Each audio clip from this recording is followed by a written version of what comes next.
Hindu is put into one place and the Muslim is put into other place. How does it matter to me as a Muslim whether you pray to that God or this God or so God? It doesn't matter to me.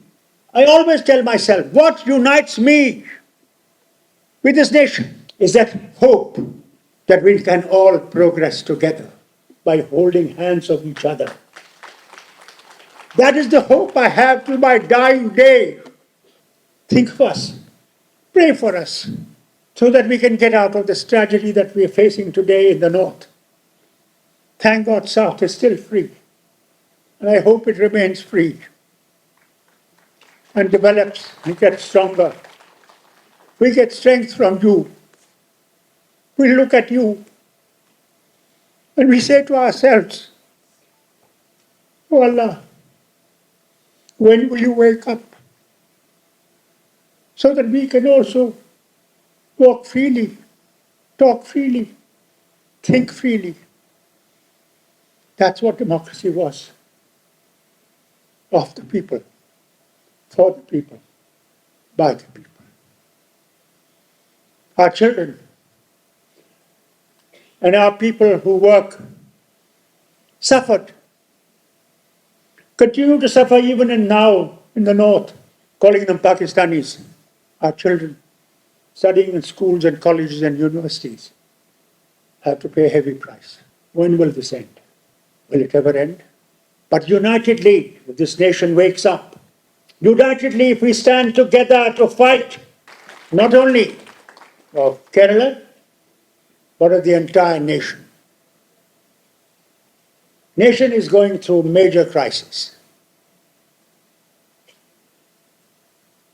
Truth is very difficult to be spoken. Lie is very easy. And Gobble still remains alive in India. He used to say, in Hitler's time, that you say 1,000 lies, some will stick.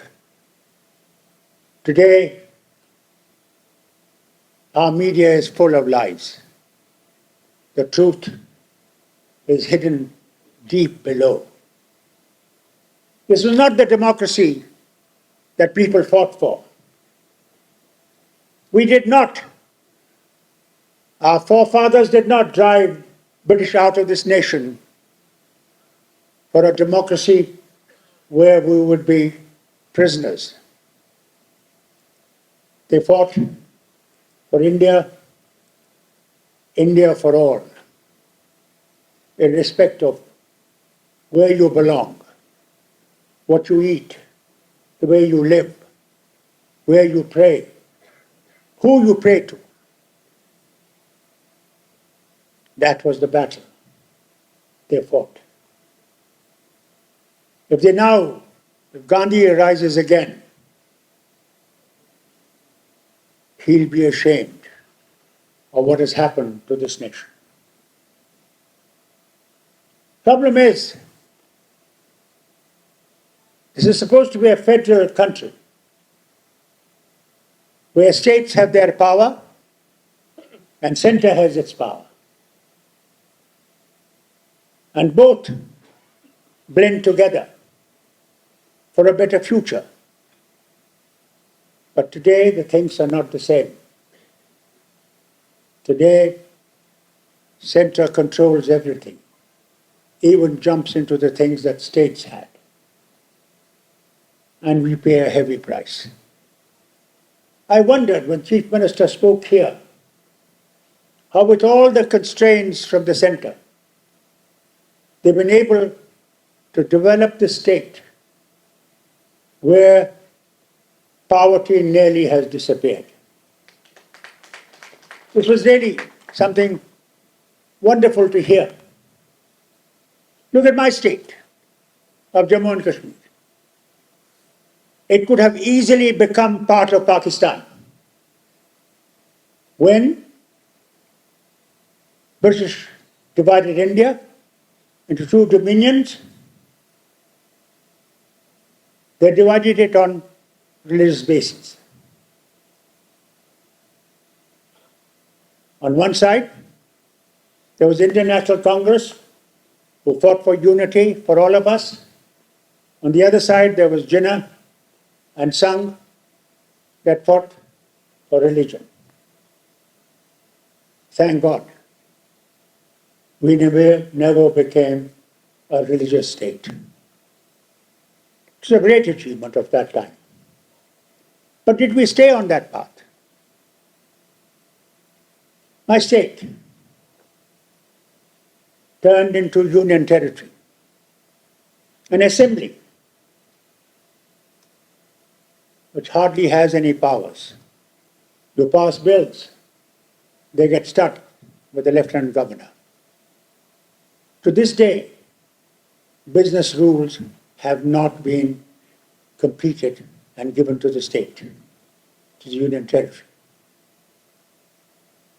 What was the reason for it becoming union territory?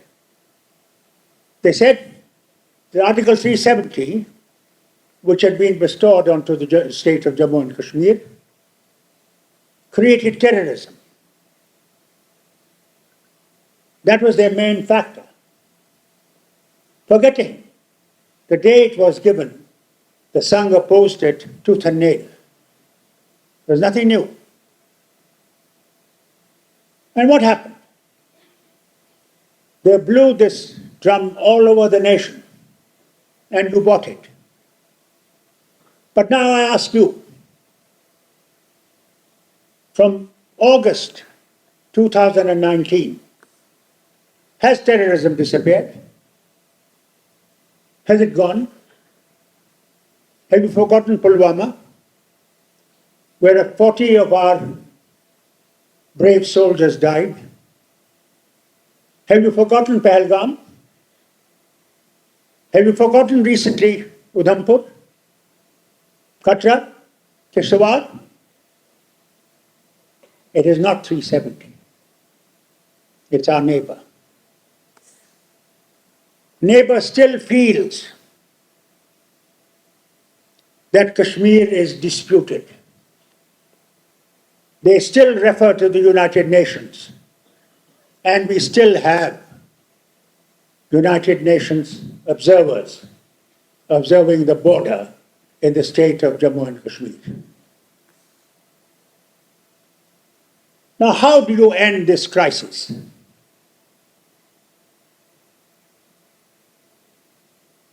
Bajpayee took a major step. Let's not forget, from the Sangh himself, with all RSS training. But he took the step, brave step, to visit Pakistan. And when he took that step, he called me. I was the Chief Minister of Jammu and Kashmir. And I complained to him, "You're not taking me." He knew his visit would not have succeeded because we don't believe we are part of Pakistan. We are Muslim majority state, but we are proud Indians, and we will remain proud Indians. Let that be drilled into everybody of this nation. When he went, he asked me, "What do I tell Nawaz Sharif?" I said, "Sir, only solution is what they hold, let them hold. And what we hold, let us hold. And draw this line as an international border so that people of the both sides will have free access to each other. And the whole border will open. There is no other solution. Wars will never solve. We've had 4 wars. The line is still there. Like Korea, North and South. 37 parallel remains. Look at our friends in Europe facing the Russian and American battle while their nation is being destroyed. Completely finished. War is not the solution. He said, "Yes, I'll do the same." He crossed the border.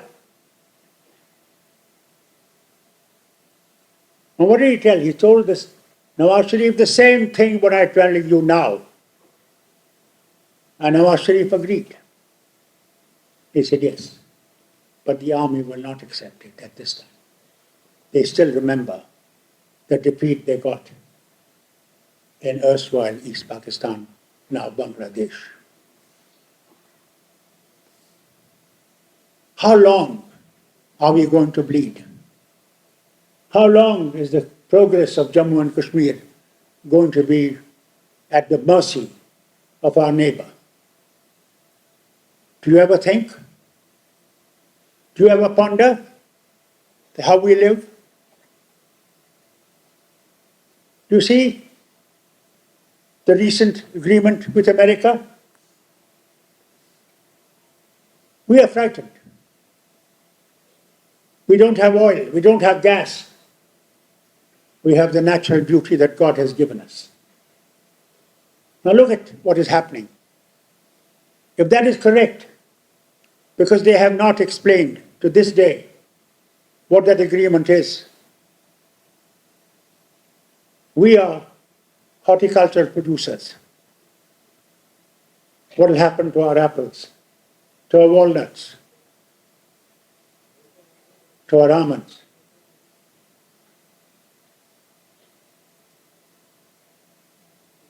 What will happen to Himachal, poor states? We don't have industry as you have. And very difficult to bring in because with the crisis we have with our neighbor. Ladies and gentlemen, we are passing through grave periods. And unless we together in India realize that the fascist forces that are trying to divide us just to win the seats, Hindu is put into one place and the Muslim is put into other place. How does it matter to me as a Muslim whether you pray to that God or this God or so God? It doesn't matter to me. And I thought every religion had the right to the Constitution of India to be able to practice, preach. What is the solution today? Muslims first, Christians next, Sikhs third. Is this what India is? They want one language from north to south, east to west. One color to survive from north, east, west, and south. Is that possible? We are united because we are different. It is unity in diversity. And if we protect diversity, we'll make India strong. If we destroy diversity, we'll make India weak. I come from a state where the morning temperature is 1 degree at this time. And your temperature probably rises around 28 or 26. You have never seen temperatures of -5 to 30. That is what my state has. What unites us? I don't understand your language, you don't understand my language. Your culture is very different to my culture. Our habits are different to what your habits are. What you eat is different to what we do. I always tell myself, what unites me with this nation is that hope that we can all progress together by holding hands of each other. That is the hope I have till my dying day, that the fascist forces will not succeed.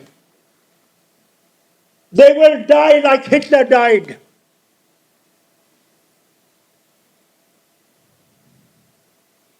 And all his ambitions of being master of the world disappeared.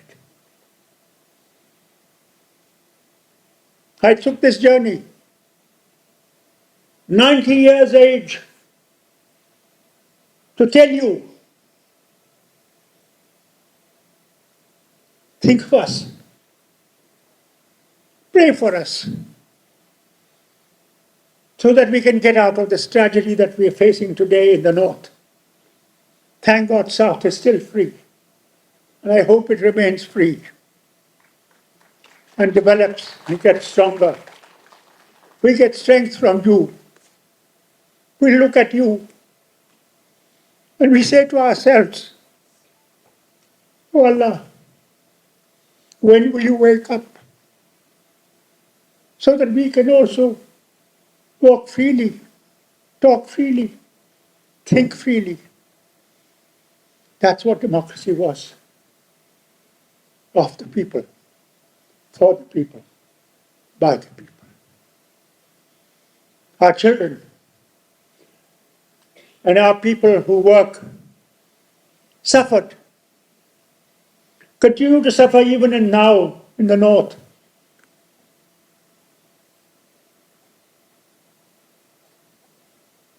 Calling them Pakistanis. Our children studying in schools and colleges and universities have to pay a heavy price. When will this end? Will it ever end? But unitedly, if this nation wakes up, unitedly, if we stand together to fight, majority of Hindus, I'll tell you, are not communal. They see, but they are not able to say. Fear has driven us to the corner. We're waiting for Messiah.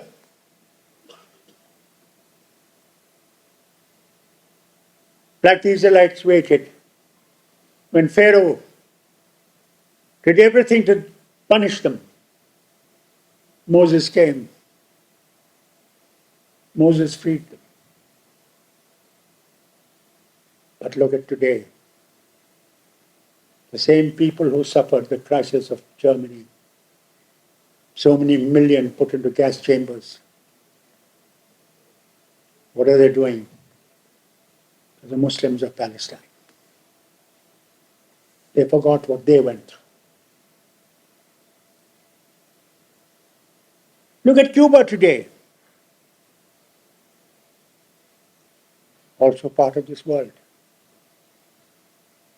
Suffering because oil from Venezuela ended. God knows what is going to be their fate.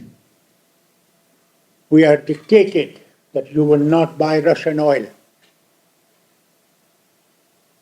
We are dictated that we will give you what we want to give you and you have to take it. And we silent majority sit in silence and wait for the doomsday. I'm glad, Honorable Chief Minister, that you called this meeting. They're thinkers. They're people who can change this nation. Not only this nation, but the world needs the change. We need to get out of terrorism into friendship. You know, I asked Indira Gandhi once. I didn't know what SARC was. I was from England. A small doctor there. What is SARC? She said, Farooq, this is to unite all our neighbors together so that we can think together, we can decide our problems together. Where is that SARC today? Talking of Indira Gandhi or Jawaharlal Nehru is no good because the very people who are in power today blame them for everything, forgetting that if Nehru wasn't there, this nation would never have ISRO, IITs, IIMs, and all the other atomic agencies and other major things that India developed. Only thing Nehru failed is telling people that you also owe something to the nation. Nothing is free. Together we will have to build the nation. And I hope, Mr. Chief Minister, this conference of yours, where it thought of Kerala, will think of the nation and think how do we move not only this nation but this world from tragedies to better life. I wish you well to the people of this nation, and I wish well to the nation that I belong to, called India. You know, Vande Mataram. Why was this sung? Because the British, when there was a major famine in Bengal, took away the crops that were meant for the people. And we lost 10 lakh Bengalis because of that famine. Then this song came up against the terrorizing people. Today you should know who are terrorizing the nation. And sing this loud and with pride, so that these people who think they can suppress us and destroy the democratic India will realize that the soul of nation is alive and will remain alive and will succeed one day. God bless you all.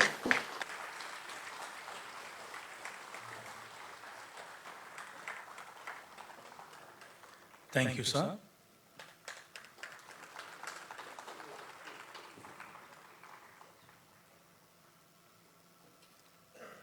Thank you, sir.